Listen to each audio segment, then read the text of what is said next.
Welcome to Munciana Courtside, Season 7, Show 4. COVID continues to rule, but you know what? I'm a big proponent of avoiding the negative. I'm tired of all the negative that goes on. Let's celebrate the big fella. Mike Lingenfelter, Randy Gardner, new father. Little Trace born last week. Last Thursday. King of COVID. He's ready to go, and so Randy got a new haircut for the show tonight, and just to celebrate the baby. But without further ado, let's get it going, big fella. All right. Week 4, we talked about September 5, Avon invites. We talked about Carmel, Newcastle, Crown Point, Seymour, and Avon. All that tournament. They all played everybody. Crown Point comes out 4-0. I can't say I saw that coming. Yep. And then you see Avon going 3-1. And the Castle, Newcastle goes 2-2, and Carmel 1-3, and Seymour 0-4. You know, I thought Seymour would struggle in that event. I thought that coming in. I thought Newcastle would be able to sustain their ball control and probably win that event. I thought Crown Point, Carmel, and Avon would be competitive. Crown Point undefeated, and Avon finds a way to be good every year. You got a lot of kids there, but Mesh is good, and that's a good team. And that's a team we're going to have to start really paying attention to. But interesting, it was unpredictable, much like this whole year. Let's be honest. Mm-hmm. There is no consistency for any team at this stage of the game. Yep. My biggest fear was that ball control would be jeopardized by the whole COVID thing and all the uncertainty. And boy, that's been the falling point for a lot of teams, and that was the falling point for Newcastle in this event. But the Avon Invite good tournament, a Crown Point, great showing, showing. The North is having a great year. Yep. Talk about the North. Talk about Munster and Andrean last night. Munster took care of them in straights. Yeah, Andrean very athletic. Munster, those guys are going to be in the top 10 real soon. Yep. They've got some kids that can play. I tell you, the theme of the show may be the North. Yep. The North is really starting to prevail, and for one reason or another, the North is the only area of the world that seems to be playing volleyball right now. So the north part of the state, the Crown Points, the Penns, the Munsters, the LaPortes tend to just kind of march on, and everybody else continues to trip up. Speaking of tripping up, goes to this same night. We're supposed to see the HSC Yorktown game postponed. Maybe a good thing for the HSC people. That's all I gotta say. Oh boy, we'll see how that goes. I don't know. I'm not 100% sure how that would have turned out. I like both those teams. I love firepower. HSC, best offensive team in the state. Yorktown, best defensive team in the state. It would have been really nice to see. We'll probably have to wait to the state championships to see that match now, which is regrettable. Not necessarily regrettable for fans. Regrettable from a coaching standpoint because you have no preparation. Right. Nothing to play off of. COVID. COVID. HSC gets struck down with COVID right after we had the show last week. The uncertainty and the unpredictability that COVID's creating, the insanity and the unconventional thinking that's also prevailing is really causing for a really tough scenario. I'll be honest. I'm almost to the go or no stage with this. Either we just go or we just say no. Yeah. Because I tell you, it's not real fair to a lot of folks. And man, that match, that was going to be the whole show. That would have been the real key to this show tonight was going over that match and seeing whether you were right or wrong. We're going to have to wait. We'll have to wait until November. Yep. We'll see. I'm going to go ahead and get into this week's games of the week. Break 4 games of the week this week. We got a few of them. I wanted to kind of keep talking about a little bit of the North, really because both these teams are off to a good start. Portage versus Crown Point. Crown Point coming off the high right now. That should be a good game on Thursday night. Crown Point, very, very good, very, very good team. Yeah. Obviously, Portage always solid. That's a good start to the week. I mean, that's going to be a very good match. Yeah. Versus Wapahani.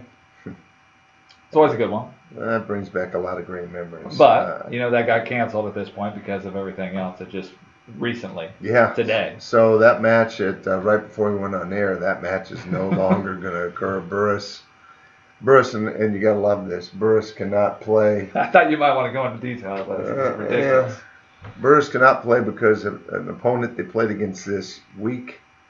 A kid had it, and anybody that was in the front row for Burris at any point is now quarantined. So Burris's DSs would have been all they had left. I know Northeastern, the only person they had left from a tournament was their libero. Even though the libero touches the ball more than any other person on the court, I'm really not sure where we're going with this. Burris is off to a great start. Very, very good team. I don't know if anybody's standing at the net for 15 minutes at a time with anybody on that team. Or somebody breathing on somebody that's close. They're getting after people, and they're playing very, very good volleyball, as is Wapahani. The thing I hate about it, Burris is torched because a kid from another team had it. Wapahani doesn't get to play because, they had nothing to do with it in somebody else. That's what I'm saying. At some point, this is going to become insanity, but let's keep moving forward. Yep. Saturday should be a good day. Newcastle invite. They did have Belmont, whoever it was last year. Belmont's been there forever, so I guess it would be them. Exactly. The Newcastle invite has 5 teams, very similar to the Avon invite. We got Newcastle, we got Penn, we got Brownsburg, Silver Creek, Fishers. I know Silver Creek's a big fan of you. I love it. But I love them. Yeah. And the last match of that day, I think it's a 2 o'clock start at the Newcastle invite. Will be Newcastle and Fishers. Should be a really good game. And from what I've kind of gotten out of it, I think you can go to the Newcastle game. With it being so big, they've allowed people to spread out. Well, that would be one of the biggest Correct. assets of having the largest gym in the world, or largest high school gym in the world.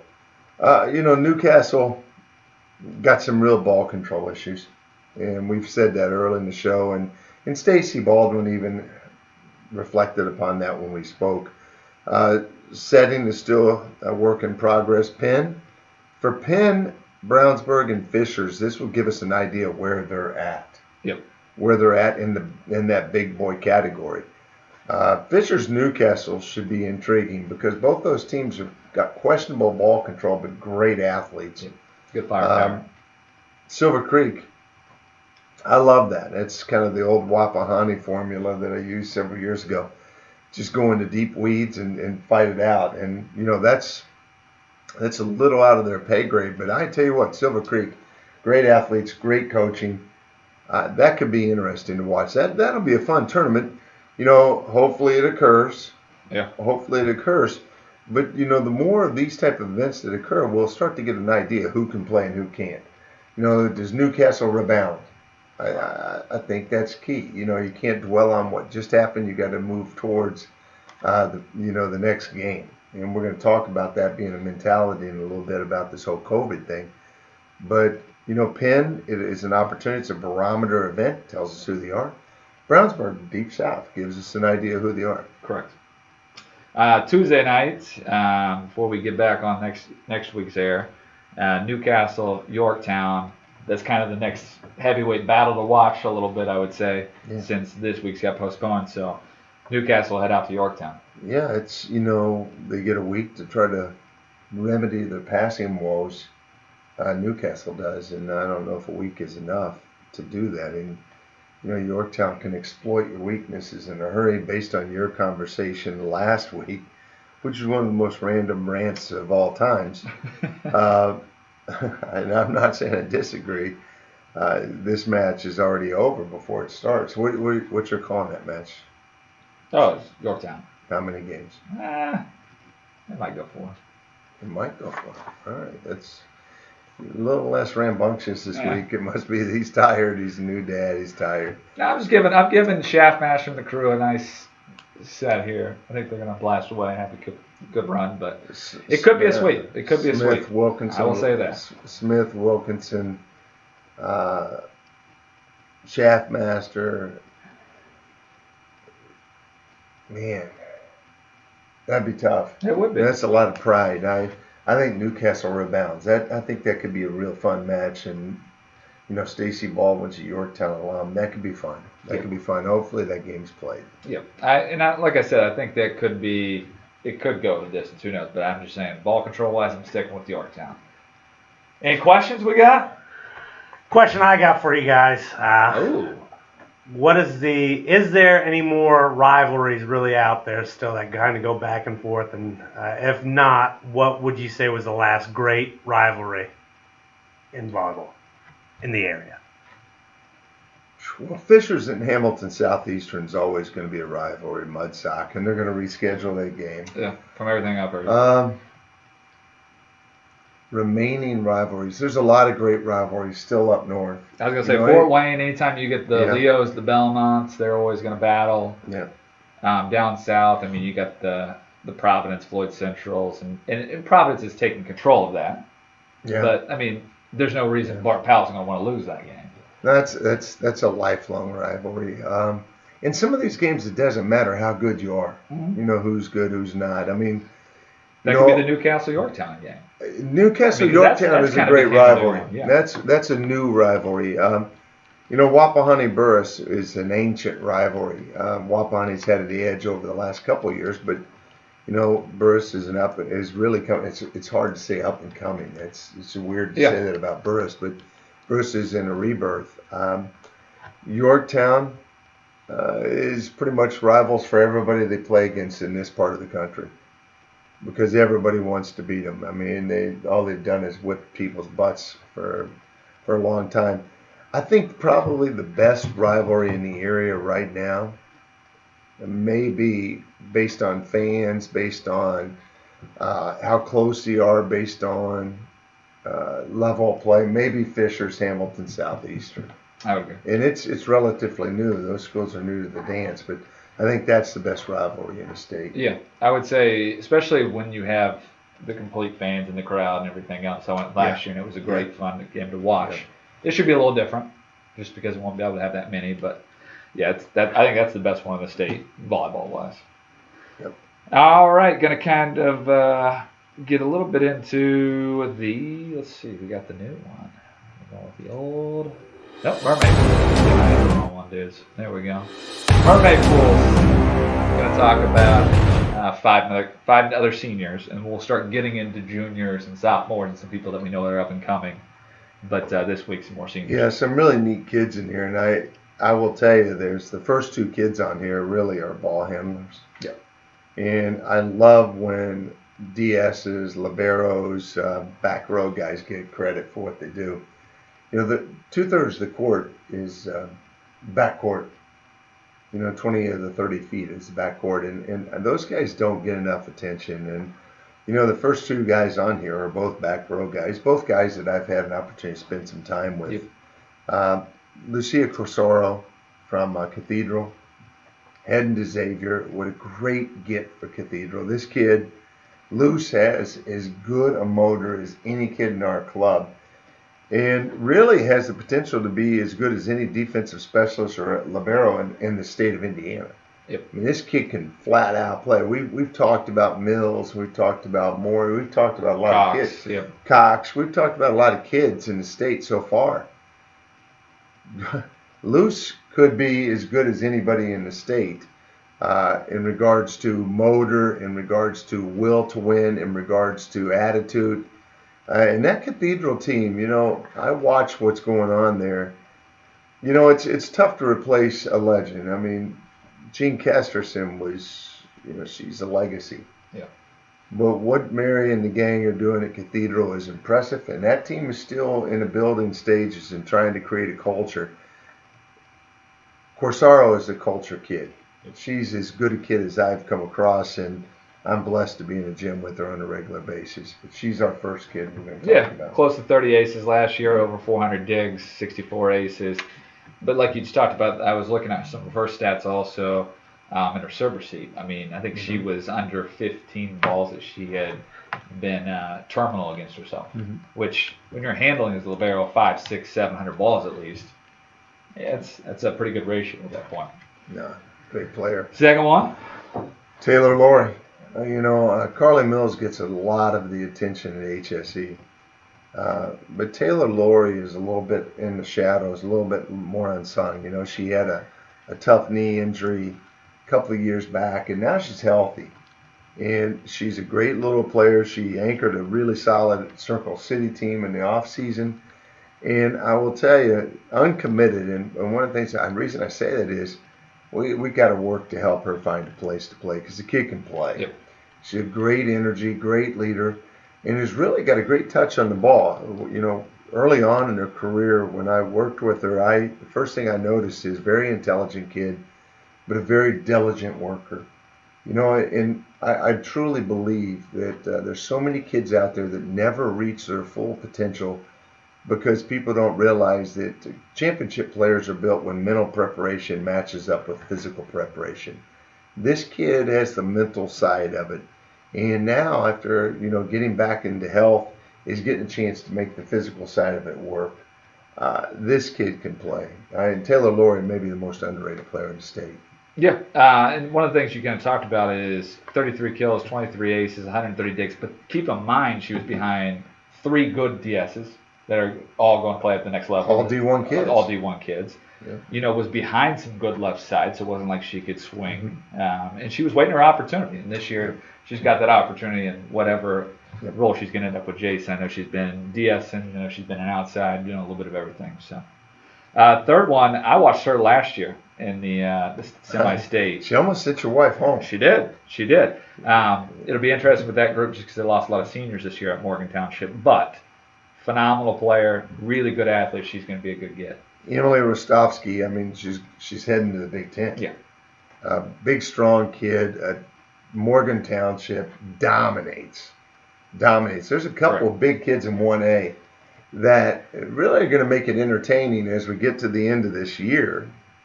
They make it very entertaining because they can physically alter the outcome of the game. When her 3 rotations, and we talked, her 3 rotations, she's going to win her 3. Yeah. And the coaches are going to have to come up with a way to try to slow her down. You're not going to contain her. Big time kid, big kid, but a Big Ten quality kid. A kid that's going to go in and make a difference for Dave Shondell. Yep. And another thing to add to that, the 48 digs, I think she had close to 15 or 20 in that match against Cowan late in the year. And I don't think she played much back row. So it'd be interesting if she gets in that back row consistently this year to start tacking it up and feeling comfortable back there. Winners win. And I want to put a kid on the floor that's going to win. Yeah. I want to put a kid on the floor that knows how to compete and knows how to battle. And, Rostovsky's that kid. I think she's really underrated as well. Yep. We'll go ahead and get to the next one. Yeah, another uncommitted, along with Taylor Laurie. I keep wondering how Taylor Laurie doesn't have a place to go. Jada Allen. Jada Allen's a kid that could help a lot of D1 programs. Jada Allen is a senior outside hitter. She converted from the middle to the outside. She's at Fishers. She's a kid that I think soon will get 6 rotations. When you talk about the quote-unquote mud sock battle with Jason and everything that's going on with Hamilton Southeastern versus Fishers, Jada Allen's the one that I keep an eye on. She could be the key to that match. If Jada Allen goes off, it could be interesting because Jason's got some good young athletes, but athletically, he doesn't have a kid that's as athletic and as experienced as she is. She's a kid that's played for national championships.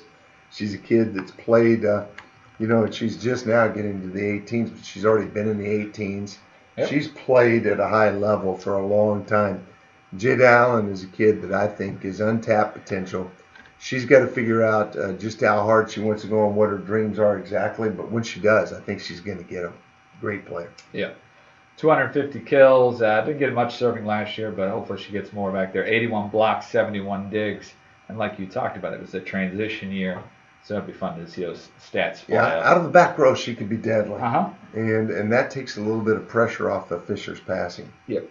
All right, got one last one. We just talked about him a little bit ago. Yeah, I love this name too. Lords Torres, uncommitted. And Lords is a big reason why Munster is that good. Yep. We talk about the North every year. We don't get to see them much, and they're kind of out of the picture a little bit. But I will tell you, that Munster team is real, and they're not going away. They've had some big wins. And Lords is one of the reasons why. One of those kids, 3 of the kids on our list of top seniors in the state of Indiana are uncommitted. And the only reason they're uncommitted, and please understand this, reoccurring thing, COVID. Because of COVID, no one got a chance to get out and see these guys that were tweeners or still trying to make decisions. And so they're stuck with the NCAA rules and the things that are going on right now. The stress and distress of this COVID thing is huge. And so for these 3 young ladies that are uncommitted, my heart goes out to them. But you will find a home. You're too good not to. The game will find you. That's what winners do. Yep. All right. Not bad, not bad, not bad. You want to hit questions up? Got a question coming in from Volley Talk. In your opinion, who is the best DS in the state and why? Doesn't necessarily have to be skill, but who you think the best DS in the state is and why? Woo. I'll let you fill that. That's a loaded question there. I'm going to let you fill that. I don't know if they're, and the reason why I say this, there are really, really good players, because you could look and go Ellie Stinson, but in the high school game, she's an outside in the world. And so, the DS-wise, if you're thinking liberos, you got Cox, you got Mills, you got Luch, you're just talking about. You got a lot of great players. Maury. You got the libero from Roncalli. Name's not coming to me right this second. Still got Maury. And that's what I'm saying. Just if you go liberos, then you got DSs, because you look at Yorktown. Their third DS is Taryn and Rory Powers battling for that. Sully and Powers. Yeah. So who's the best? That's what he asked. I don't want to be a pain in the ass. I'm just saying the dude asked who was the best. If you're asking me, I'm an Ellie Stinson fan. Ellie Stinson, best defender in the state, best back row player. Sticking with my Yorktown. All right. That's definitive. I won't argue that. That's a great call. Yeah. There are an awful lot of really, really good ones. You can't go wrong. Cox is really good. Mills is really good. Moore's really good. Crisoro's really good. There are a lot. McMahon is really good. You left her off, by the way. Yeah. Sully is really good. There's a lot of really, really, really good. Who's the little bro? Is it Roncalli? That's what we were just talking about. I can't think of the name. I love that kid. Yep. Really good. There's a lot. I think what makes up the best back row player in the state is you start with passing. You're going to make that decision on who the best passer is. Then you're going to follow it up with who the best defender is, and then you culminate it with who's got the biggest outcome on the game. Yeah. And Stinson has a huge impact on the outcome of the game. That's a great question. Who asked that? Volley Talk. I don't know who that is. I like Volley Talk's question. My favorite was Volley Talk. I think said something about Steph. Get out the Steph brooms, not balloon.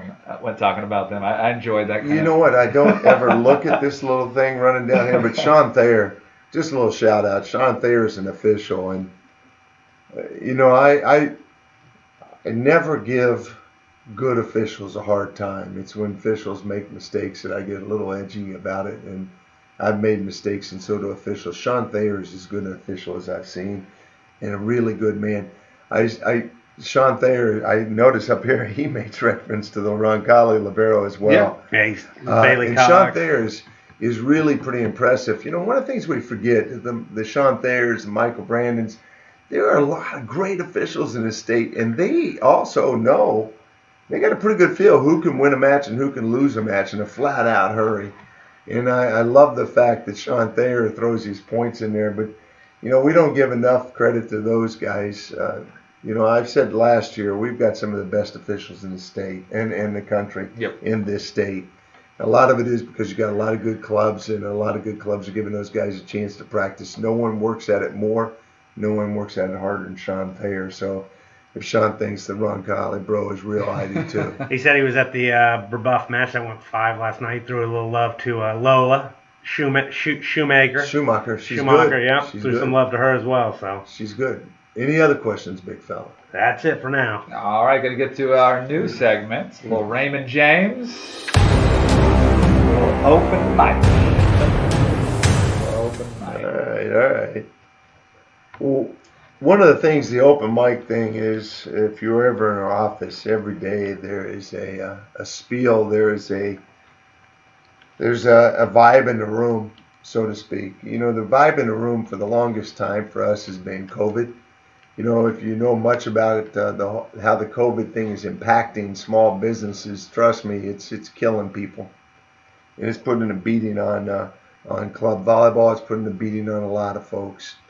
Uh, with that said, you know, I was chatting to a buddy of mine a couple of weeks ago about just you're looking at it the wrong way. Every time he had talked to me, he owns a restaurant in Lexington, Kentucky, and every day he would talk to me, and every time I chatted with him, he would explain to me how far behind they are the year last year at this time, and a year ago today we were here, and now we're here.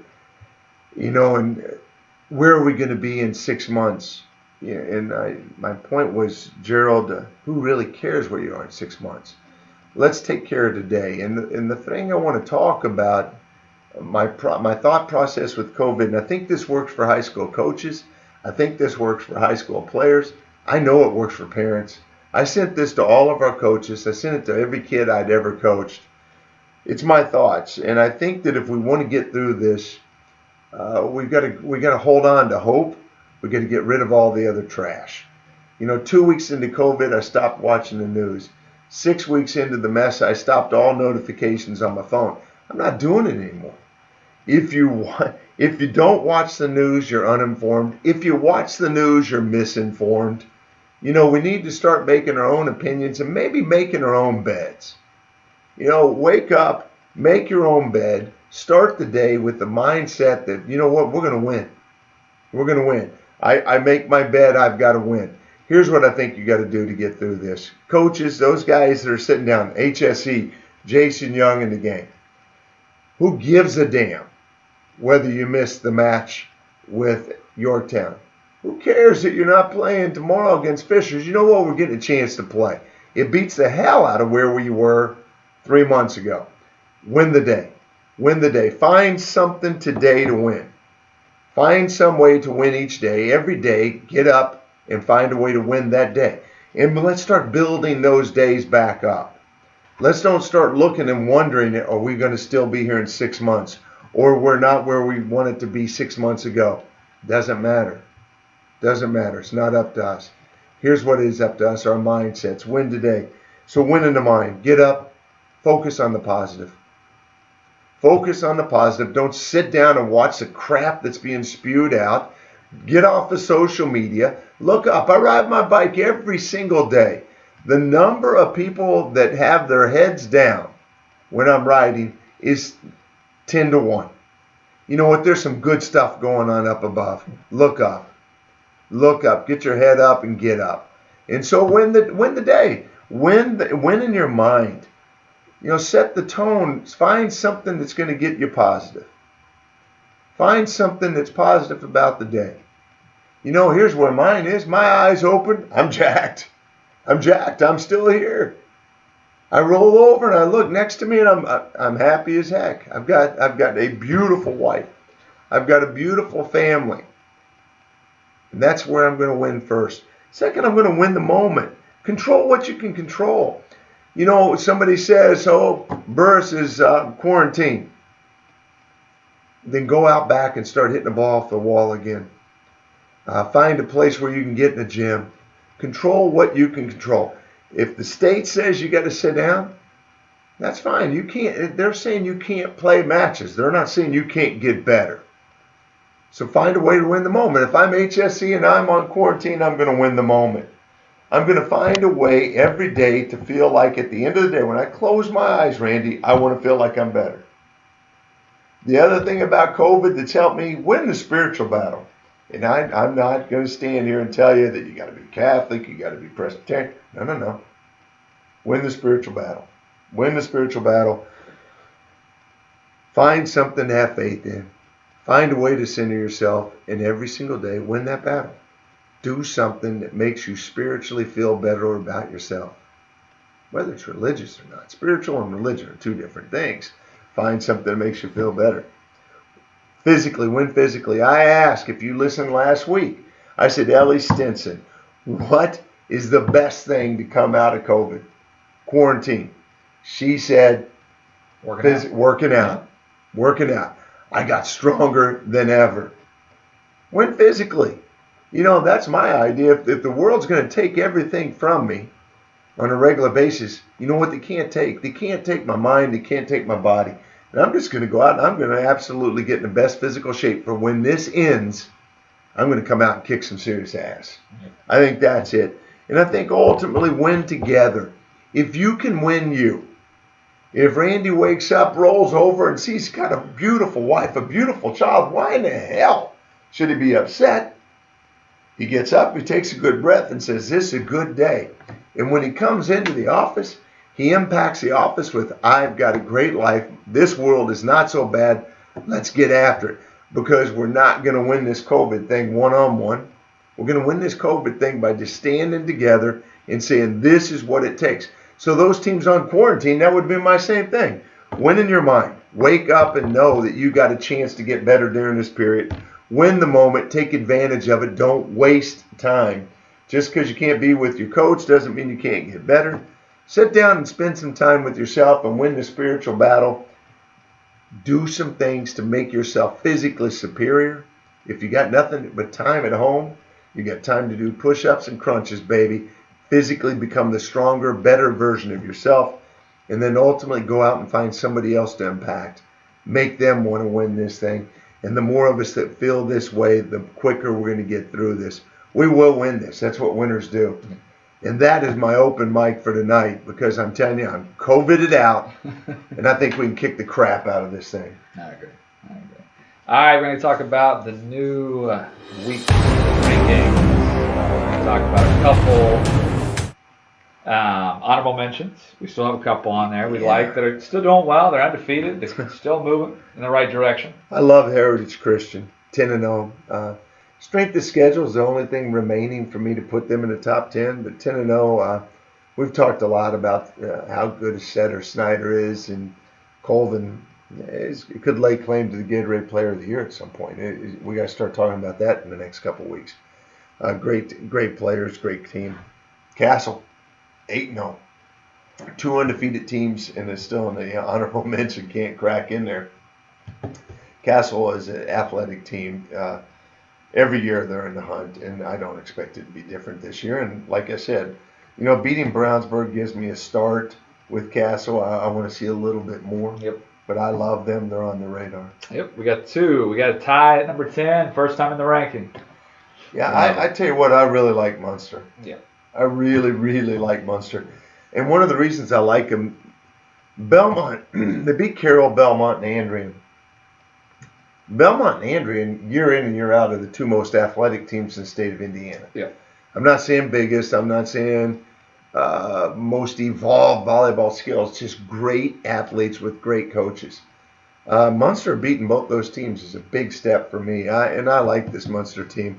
There's a big northern trend in my poll this week, and I like Munster tied for 10th. Tied with them in 10th. Other end. Bloomington South, they beat Center Grove. And Center Grove, MJ Hamill, but still, man, that's a good team. Yep. Eganoff, Bogus, that's a good group of kids. They beat a good Roncalli team. We're going to talk about Roncalli. Roncalli could lay claim to possibly being in this hunt. Getting They're close. a little up and down. Beat Franklin, beat Southport. Only loss was to Providence. And there's nothing wrong with losing to Providence. A lot of people lose to Providence. Yeah. All right, number 9. Penn. Only played once this week, beat Glenn, but Penn is... Big weekend for them coming up. Yes, yeah, we looked at that Newcastle invite. I think that Newcastle invite is huge for Penn, and as I said, huge for Fishers, and I think that Penn is going to get a chance to show what they're about. Always athletic, very well coached, and historically one of the best 5 or 6 teams in the state of Indiana. It's neat to see them back. Yep. All right, number 8. LaPorte. And LaPorte's at 8, and really 9-1. They beat Penn, so they step a little ahead of them. Beat the solid Michigan City team this week. LaPorte's as good as any team in the North. LaPorte, Penn, Munster, all of those guys can play. That's going to be a really, really, barring any unforeseen circumstances, pandemic-wise, that's going to be maybe the best year in a long, long time for the North and come sectional time. Yeah. All right, number 7. Newcastle. I told you last week, I said they're the best team in the state until somebody beats them. Well, they got beat twice this week. Got beat by Crown Point, a good Crown Point team, Northern team. Yep. And maybe the toast of the North. And we'll have to see. They may be the best team in the North. And they got beat by Avon. And Avon's a team that's going to be in this top 10 real soon.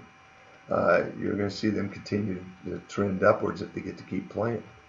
But Newcastle really got to figure out some passing things. And they got to get steadier ball handlers. You know, you got setters who've spent their entire lives behind Melanie Schaffmaster and didn't get a lot of reps. And it doesn't say they're not good. It just says they just haven't had enough yet. Those guys, their setting will come along. The passing is something that could be tough.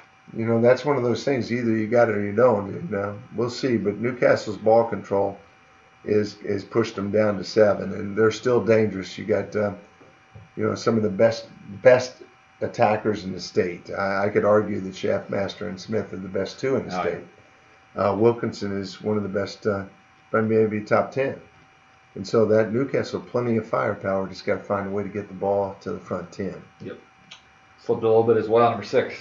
Providence, really inconsistent. I'm not sure why. I know a little bit of it is Hornig's injury.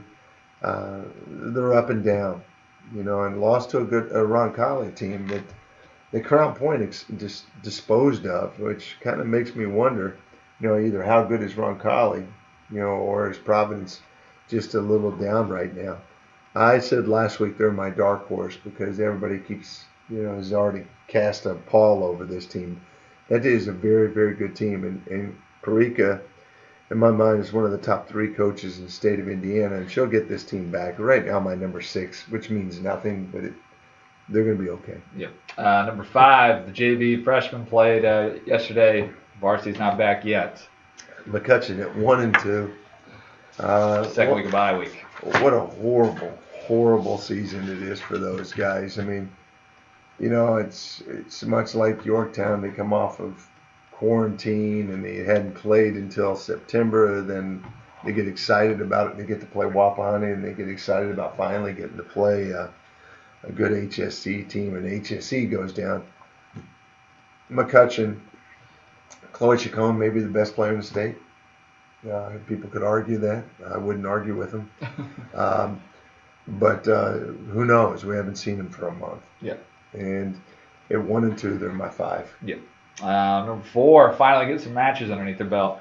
I get Dwinger 4 because he played.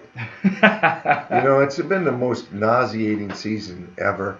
But Dwinger's 6-0. I mean, Hudson is arguably one of the top 2 to 3 players in the state of Indiana in their age group, and maybe in the entire state. Yep.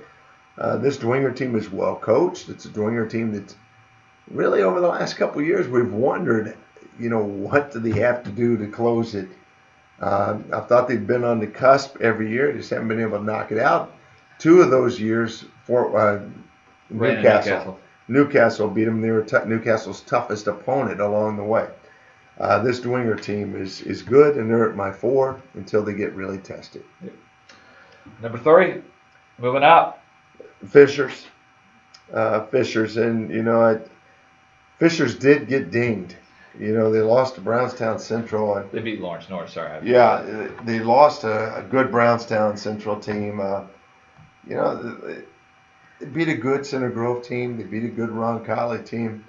Fishers is a team that if they could figure out passing, they could be dangerous. Hayworth is a stud at setter. We talked about Jade Allen earlier in the show. They've got Vickers, they've got Christensen, they've got a ton of athletes. They just got to make the ball go towards the net on a regular basis. But right now, Peak's team is the best it's ever been, the highest rated. And I know a lot of folks were kind of blowing them up because they finally lost. A lot of people evidently, and I don't read the sidebar stuff, but a lot of people think that Fisher's getting too much love. But, one of the things you got to give them is they probably played as many matches as anybody in the state. And they were on quarantine. They had kids quarantined to start the season. Yep. But at 10 matches, they give us the best overall feel for a team. And I look at them. They're number 3. They're playing and they're beating some people, and I think they're going to get better. Yeah. They beat Lawrence North last night. That's what it was. They beat them up 4. That was last evening. All right, number 2. Yorktown. Unlike your unusual rant, and I'm going to say it's because your wife was having contractions and you were kind of tired. I still have them behind HSE. They haven't played enough games to get a real good feel for them. I do know what they're capable of. They may be, in my mind, they're by far the best defensive and ball control team in the state. And that's my kind of volleyball. I love that kind of volleyball, but I still have to keep them behind HSE at number 2. They'll be number 1, and they, Yorktown. It's kind of interesting. They really don't care where they're ranked. They, like I said a million times, they just want to win their last game. This year people just want to play a last game. And I think that, at some point, once we decide as a society that we're either going to say no or we're going to say go, this Yorktown team's going to have something to say. Yeah. If they say no, then Ellis Stinson will lead some kind of Facebook protest and get a signature board going. Maybe we'll bring on Courtside. If they say go, this team is going to be in a state championship hunt. This team is as good as anybody. I think this is my team from their end of the bracket. Yep. I would agree. Number 1. HSE. They haven't lost. Their first loss of the season was to COVID. And everybody on this list has lost to COVID. But HSE still is the most complete team when you're looking at it from a coaching standpoint. They've got the offense. They've got the oohs and ahs part. You get the guys that are going to set off fireworks, and you got the guys that are cleaning up afterwards. They get the back row. They've got good back row guys. Lori, we talked about earlier in the show tonight. You've got Carly Mills handling the ball. It's solid. They've got really 2 good setters that no one really gives a lot of attention to, which is unfortunate because they're very gifted. Weber and Phillips. And I tell you, they may have the best young player in the state of Indiana. Lauren Harden is, I would tell you, if you could get out and get a ticket, go watch this kid play. And have some imagination, because this kid is one of those kids that you look at, and this kid could be an Olympian. And when I say Olympian, I'm talking the Olympics. 2021 now, since COVID gunned it down in 2020. But Harden is the real deal, and this team is loaded. And so I'm anxious to see offense grind with defense. I tend to side with defense in those games, but I'd like to have more games under the belt before I make any kind of crazy calls like you made last week. But I'm good with you. I've got plenty of sleep, and I'm still saying YVB. You're going to have a place to sleep, and he'll be awake at 3 o'clock if any of you guys want to talk to him, because his baby's going to be up. Congratulations to you. I do love the fact that Sean Thayer threw in things. I think that referees during this time of strife, we talk about players, parents, and coaches being frustrated. Referees have got to be equally frustrated, and they're a big part of our game, and we've got some really good ones. It's maybe the best ones in my book, and I'm very difficult with those guys.